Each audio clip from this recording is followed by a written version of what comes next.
Charlemagne, ce grand roi des Francs, devenu empereur. The Time Machine.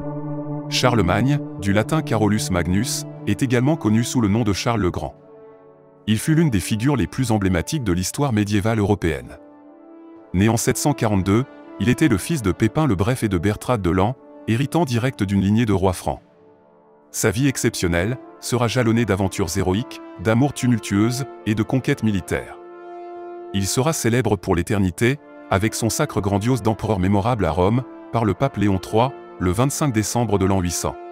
Ce grand personnage historique relevant ainsi une dignité disparue en Occident depuis la déposition, 3 siècles auparavant, de Romulus Augustule en 476. Son dévouement profond à la foi chrétienne a laissé une empreinte sans pareille et reste indélébile sur le cours de l'histoire. Jeunesse et l'Ascension.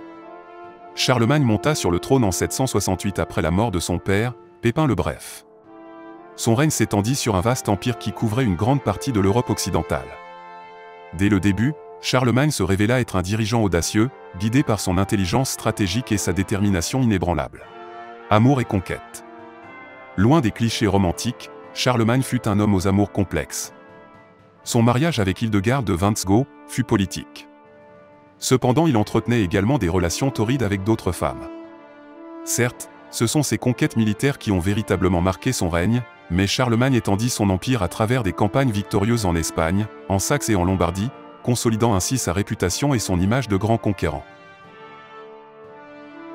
Sacre impérial et l'héritage religieux.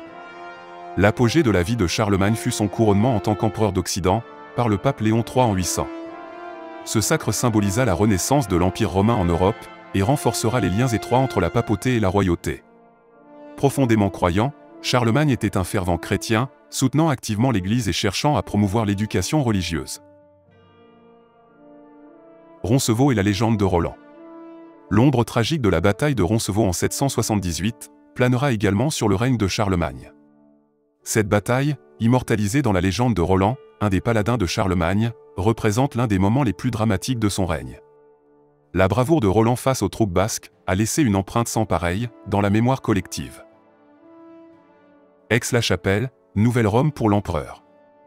Charlemagne fit d'Aix-la-Chapelle sa résidence principale et le centre de son empire. La cité devint un foyer culturel et politique, souvent comparé à une Nouvelle-Rome. Le palais d'Aix-la-Chapelle fut le lieu de réunions importantes, de cérémonies et de la célèbre école palatine.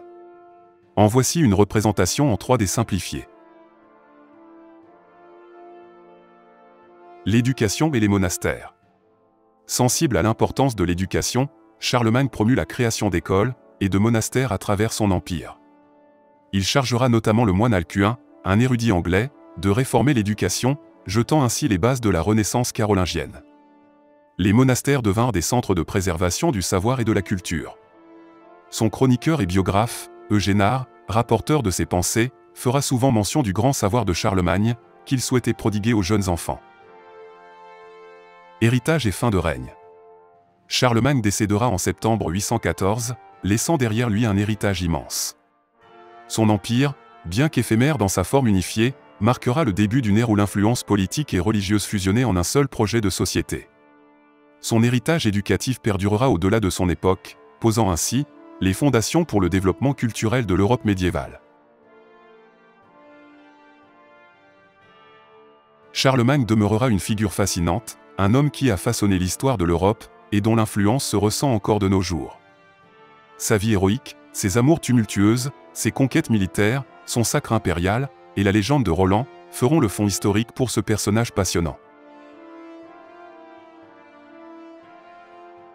Mais la création d'Aix-la-Chapelle, avec son engagement envers la foi chrétienne, contribueront à faire de lui le monarque le plus marquant du Moyen Âge.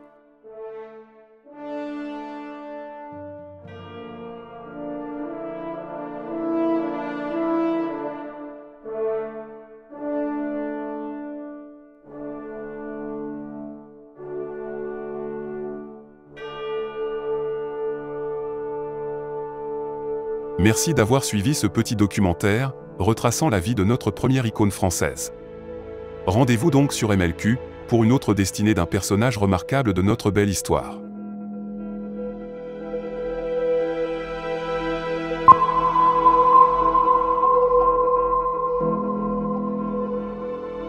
The Time Machine.